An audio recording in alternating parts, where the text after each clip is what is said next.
Hi everyone, and welcome back to Snippet Sports Science, proudly sponsored by EliteForm.com. As a thank you to our sponsors, if you're into your velocity-based training, make sure you check them out. They have some really cool kit using 3D camera technology to monitor bar velocity, so it's a little bit different to what you would normally use with strings and so forth, and their integrated strength planner really makes it a good bit of kit. Anyway, on to today's article, or next group of articles. We've just finished a whole section on heat.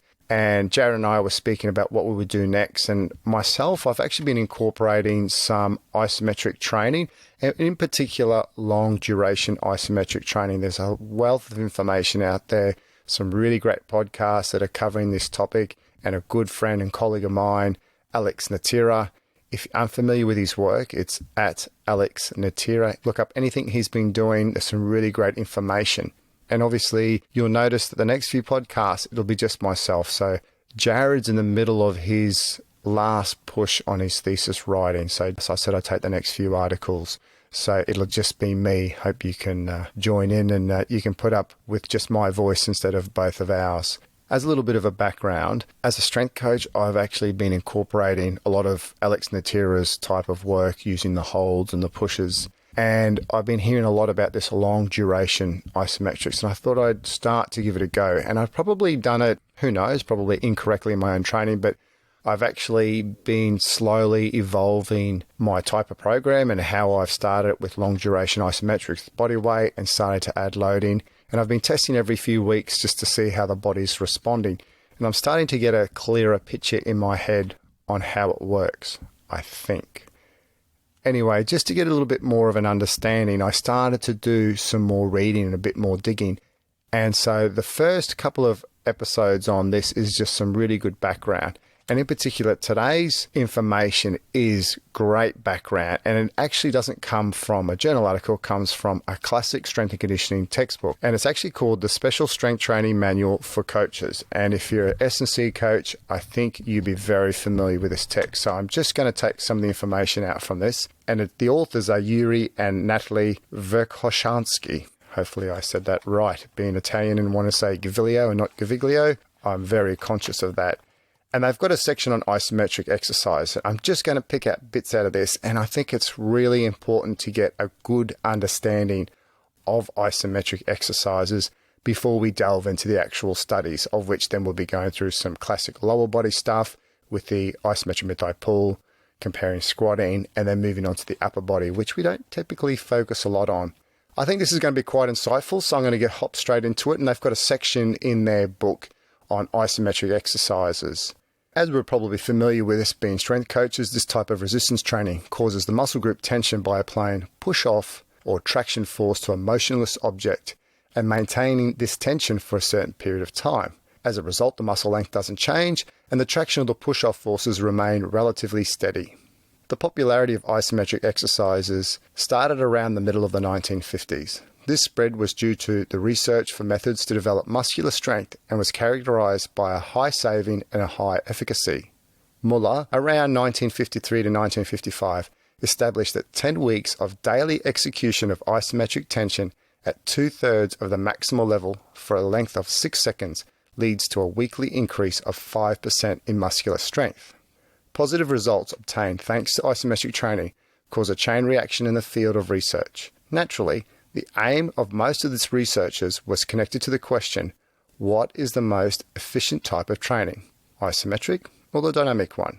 Typically, as strength coaches, we would stick to the dynamic type of training. However, every so often, isometric type training really rears its head in terms of some form of really efficient training. The research as a result produced quite conflicting results, but the general conclusion, which can be drawn by analysing the collected data, is that isometric training can be more efficient than dynamic training, particularly for those sports disciplines in which the external opposition in the competition exercise is high. In the sports which require high speed movements against low external opposition, isometric training is less efficient than dynamic training. It's important to obviously understand the advantages regarding isometric training, and these are that it only requires simple equipment, it allows to produce a local effect on any muscular group in a precise joint angle, while during dynamic work, the movement passes very quickly through the position in which the muscular tension may produce its greatest effect.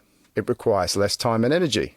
The training effect of each isometric tension can be compared to one produced by dozens of dynamic contractions.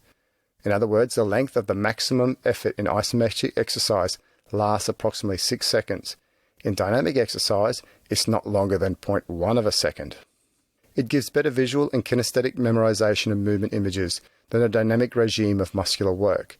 This is why the isometric method is very useful in teaching and correcting mistakes. It's also important to realize the potential negative effects of isometric training, and this could include excessive fatigue of nervous and cardiovascular systems, a decrease in coordination capacity and speed of movement, and a reduction of muscle elasticity. Therefore, the negative effects of isometric training may be avoided by using correct breathing patterns, muscle contraction length no longer than 6 seconds, and this is obviously using high loads as opposed to body weight holding type positions in the long duration isometrics, and relaxation exercises during the recovery breaks. The use of isometric exercises for long periods leads to remarkable growth of intramuscular connective tissues. This increases muscle stiffness, that is, it decreases their elasticity, or in other words, flexibility. This is the reason why, in disciplines involving high-velocity dynamic muscle work, the prolonged use of isometric overloads is not suitable. When we look at the type of isometric regimes, there are two typical typologies that we refer to. The first is the explosive isometric regime, and this is where the isometric muscle contraction has explosive character. It's carried out emphasizing the speed of tension development up to 80 to 90% of maximal capacity. This assures the development of explosive and starting strength expressed in dynamic regime with a great external opposition. The second type of isometric regime is referred to as a not explosive isometric regime. Kind of fitting, it's the opposite. This is where the isometric muscular contraction is carried out in order to achieve a given magnitude of strength effort without time limits and maintaining the level of tension as long as possible. This regime promotes the development of maximal strength and static strength endurance. In this not explosive isometric exercise regime, it's necessary to gradually develop the strength engagement applied to a motionless object, use 5 to 10 seconds rest between repetitions, limit the duration of isometric training to 10 minutes per workout, and finish the isometric training with relaxation exercises. A potential problem with isometric exercises, as we realize, is that the magnitude of strength effort can only be determined subjectively, unless of course you have access to force plates and so forth. But unless you have a big display system, it's quite hard to get these numbers real time. As a possible solution, the not explosive isometric exercises could be executed holding a determined weight for a given period of time. This combined regime, or in other words known as a quasi-isometric, could also be used to solve the above mentioned problem. The training effect of isometric exercises depend on the joint angle, in other words the position in which the isometric tension has been applied. The isometric tension executed in a given joint angle assures a specific training effect, increasing the maximal force effort expressed with the same angle. It assures also a collateral training effect for the force effort expressed in other angles. As an example to highlight this, in 1974, L. Ratzin carried out an experiment on the flexion exercises studying the training effects of isometric tensions performed with different joint angles. Two groups of athletes executed isometric exercise finalized at increasing the maximal isometric strength in the arm flexion. The first group executed the isometric exercises with the wide, open joint angle. The second group with a close joint angle. After the training period, the increase in the maximal strength of arm flexion was evaluated measuring the maximal magnitude of isometric force effort expressed in different joint angles. The results showed that the isometric training with open joint angle provokes less increase in maximal isometric strength, but with a relative higher transfer on joint angles that aren't trained. On the contrary, the isometric training with close joint angle brings to a higher increase in maximal isometric strength, while its relative transfer on the not trained joint angles is lower than the case of isometric training with open joint angles. Without giving too much away, one thing I think to consider when we're talking about isometric exercises is pretty much around that concept, is that we want to go for long muscle length, so open joint angles as opposed to closed ones, unless we're working on something that's really joint specific.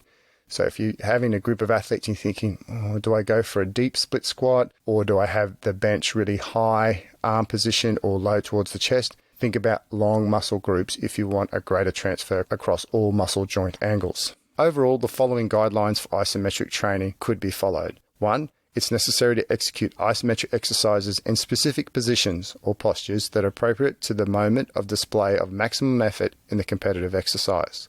2. Isometric training is especially effective when the competition exercise requires displaying high levels of strength. Isometric training is less effective and can even create a negative influence on speed of muscle contraction when the competition exercise requires high speed movements against relatively small external resistance. However, just because you're a strength speed athlete doesn't mean that it doesn't have its place. This has a place alongside traditional strength training, so let's not discount this straight away. 3. Long application of isometric exercise leads to significant expansion of the connective tissue. As a consequence, the muscle elasticity decreases. For competition exercises requiring fine movements, coordinations, or high-speed and cyclic movements, the high volume and the extended duration of isometric exercises are not advisable. 4. It is effective to combine isometric tensions with the dynamic regime, or in other words, quasi-isometric exercises. And 5. It is necessary to perform relaxation and dynamic stretching exercises of moderate intensity between sets and the end of isometric training. Now remember, this is the recommendation as per the book or the guidelines. With everything and different types of training regimes, they have their different methodologies and their different applications with different sporting groups. So please take this in context of this book.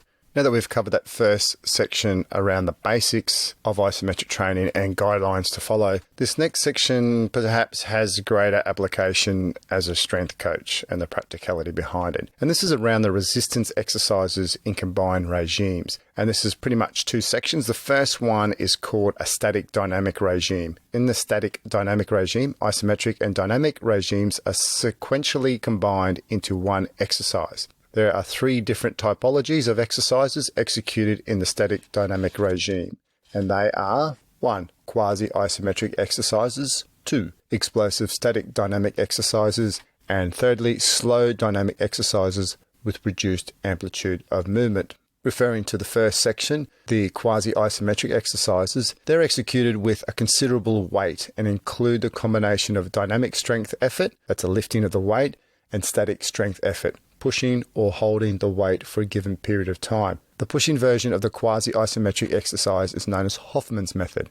It consists of lifting the weight followed by a pushing against a permanent support with an isometric contraction. Exercises performed involve isometric tensions lasting from 6 to 8 seconds, executed after previously lifting a barbell to a pin where moving it slowly along an overhead trajectory until you hit the limiting device. And that's where you push it to create the isometric tension. The overload can be lifted more than once in the space between the sequence of the limiting devices, and after completing the last lift, an isometric tension can be used for as long as required. Think about, say, in a squat rack where you could put some pins at the bottom, but also pins at the top to push up against. The other version is a holding version, and this consists of lifting a great weight along a wide trajectory with stops of 5 to 6 seconds with isometric tension, where you raise the weight and move it slowly along the overhead trajectory, interrupting the movement at set intervals of the weight holding.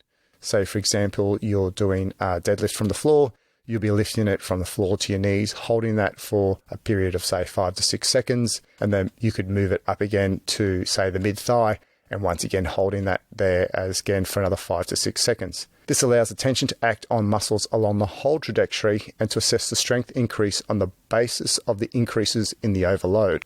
The next concept is called explosive static dynamic exercises, and this consists in alternating isometric and explosive dynamic exercise effort. At the beginning of the exercise, the isometric tension is held for a few seconds and then replaced by dynamic explosive efforts. In this, there's 3 variants of exercise executions which are typically used.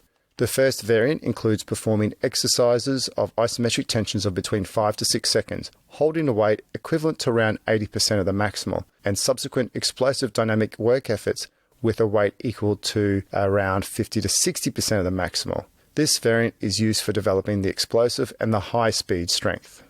In the second variant, a steady overload equal to 75 to 80% of the maximum is used for both the dynamic and the isometric components of the exercise.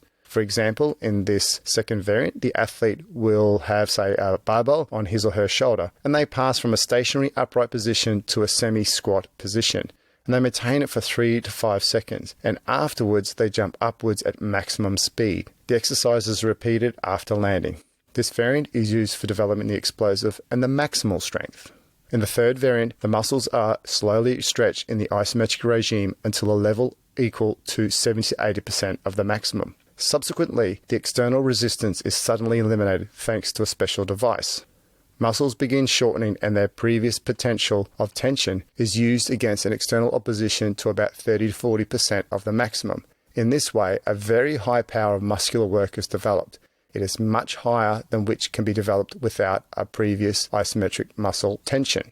When they talk about this special device, if I have this correct, it kind of reminds me a little bit of weight releases where you have a really heavy load, say 70-80% of your maximum, and you can actually control that. And then once you get to that certain point, the external opposition or the weight decreases, and then as the weight releases, release the weight, and you can go to around 30 to 40% of the maximum. The third variant is also known as a tear regime, and prior to reading this book, I've never heard of the tear regime, so listen in if you haven't, and it's quite fascinating. With respect to the tear regime, it may be referred to as the regime of the sudden release of the stretched muscle. It represents a specific method of intensifying the muscle contractile function. In the first phase of the exercises, there is an isometric tension which creates a higher excitability of the central nervous system.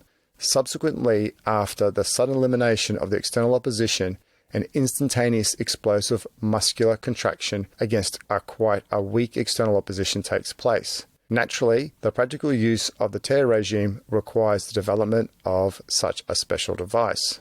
In the book, they've actually got a couple of examples. I tried to search a little bit on the internet on this, and to be honest, I couldn't find much. One example was if you had, say, a prowler and you're in an acceleration position and you were pushing really hard, you had someone heavy on it holding it, and then they just hop off the prowler, and then basically you just explode. From a practical point of view, I'd find that one quite hard to do.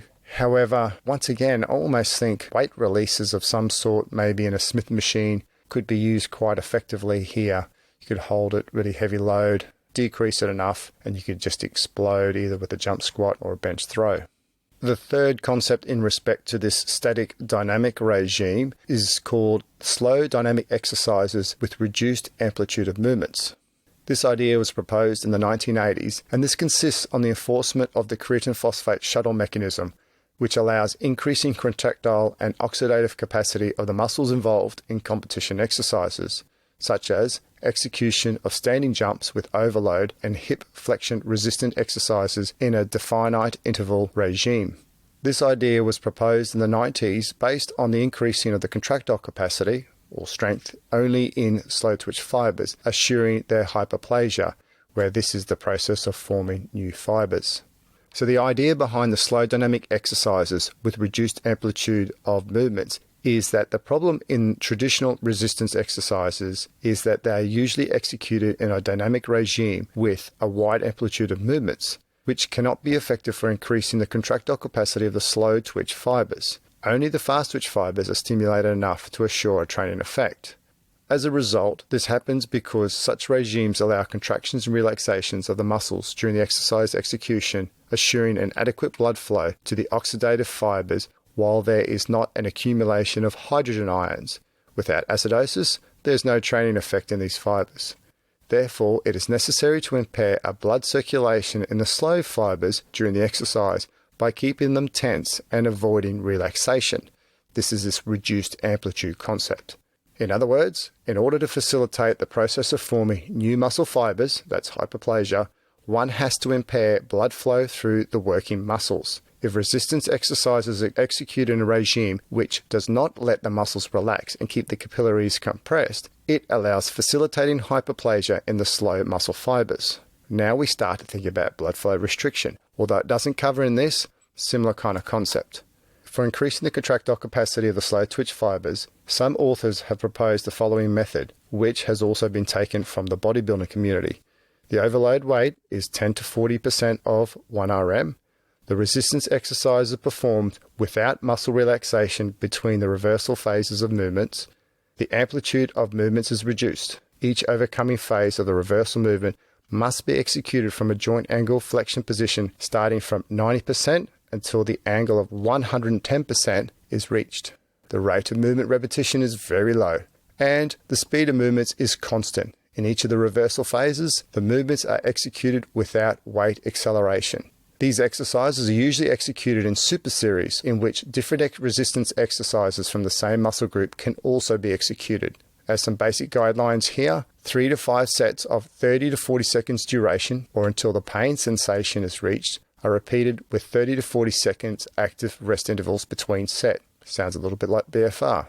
After the conclusion of these 3 to 5 sets, a longer interval of active rest, 5 to 10 minutes, is done, and the athlete executes the other resistance exercises for the same muscle group in the same region as the previous one. In the super series, the total number of sets should not exceed 7 to 12. In the training session, only one super series is carried out. The super series can only be repeated after 3 to 5 days. And the second type of regime with respect to resistance exercise and combined regimes is called the shock regime.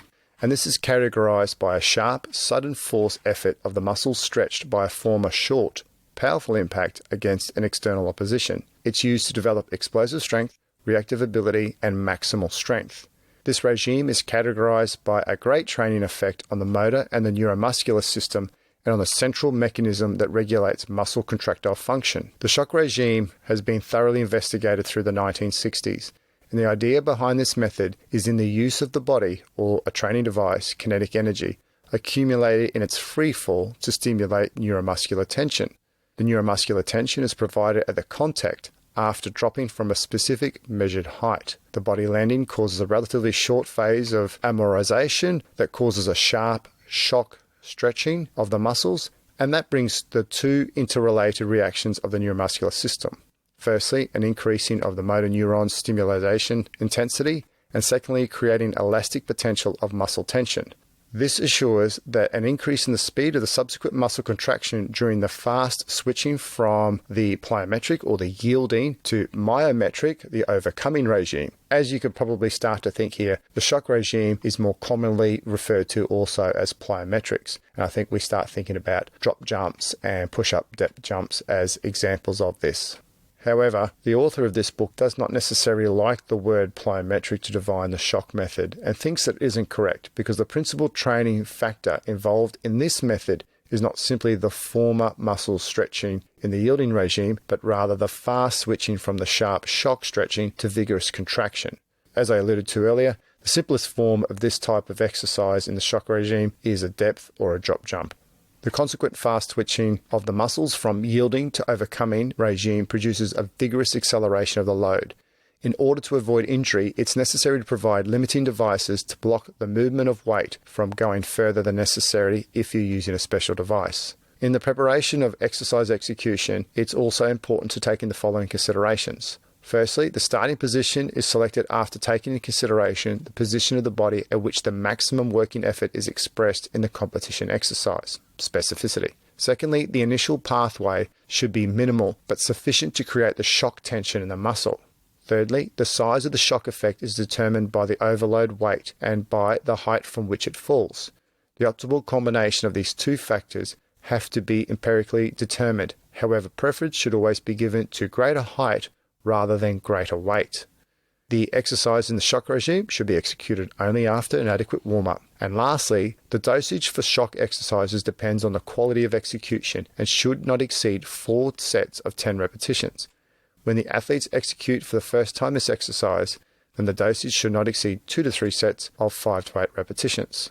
The shock method has an extraordinarily strong training effect on the nervous muscular system, considerably stronger than any other natural method of stimulation of the contractile activity of the muscles. It's therefore inadmissible to exceed the optimal dosage and duration of depth jumps, as an example, used in the training process, as well as recommended heights of drop downs in different exercises. When referring to a depth or a drop jump, this has a strong training effect on the ligaments in the joints, and consequently it's necessary to prepare the athlete in advance performing jumping and resistance exercises. It's also important to study the technique of executing exercises in the shock regime, especially when the muscles are working in the push-off or the takeoff phase after the drop down. This is not as simple as it may seem initially. And thirdly, never use the shock regime when tired or when muscles are sore. When undergoing this type of training, it's also important not to use it for injuries or in combinations of resistance exercises in different regimes. Lastly, this shock method is really for high-level athletes. It should never be applied in the training of low-level athletes. And for these low-level athletes, there are different and sufficient effective strength-specific training means. Plus also, there's other ways of working the neuromuscular system. The shock method used alone cannot replace all the other methods. It should be applied together with other means and methods, and it should have a definite place in the special strength training system. There we go. Quite a comprehensive background into isometric training and the different regimes. That, I think, is going to form a really good basis of information, which will follow on to our next article, which will give a little bit more empirical data behind the different type of studies that are out there before we go into some specific studies looking at upper and lower body movements. Join us in 2 weeks' time for our next podcast on isometrics. I hope you really get into this one. And we've also had some people commenting on our Instagram account with some questions on some previous papers and some ideas. And once we get through this block of isometric papers and concepts, we'll get onto those as well. So keep those questions coming through because we really like the engagement. Thanks for listening and see you in 2 weeks.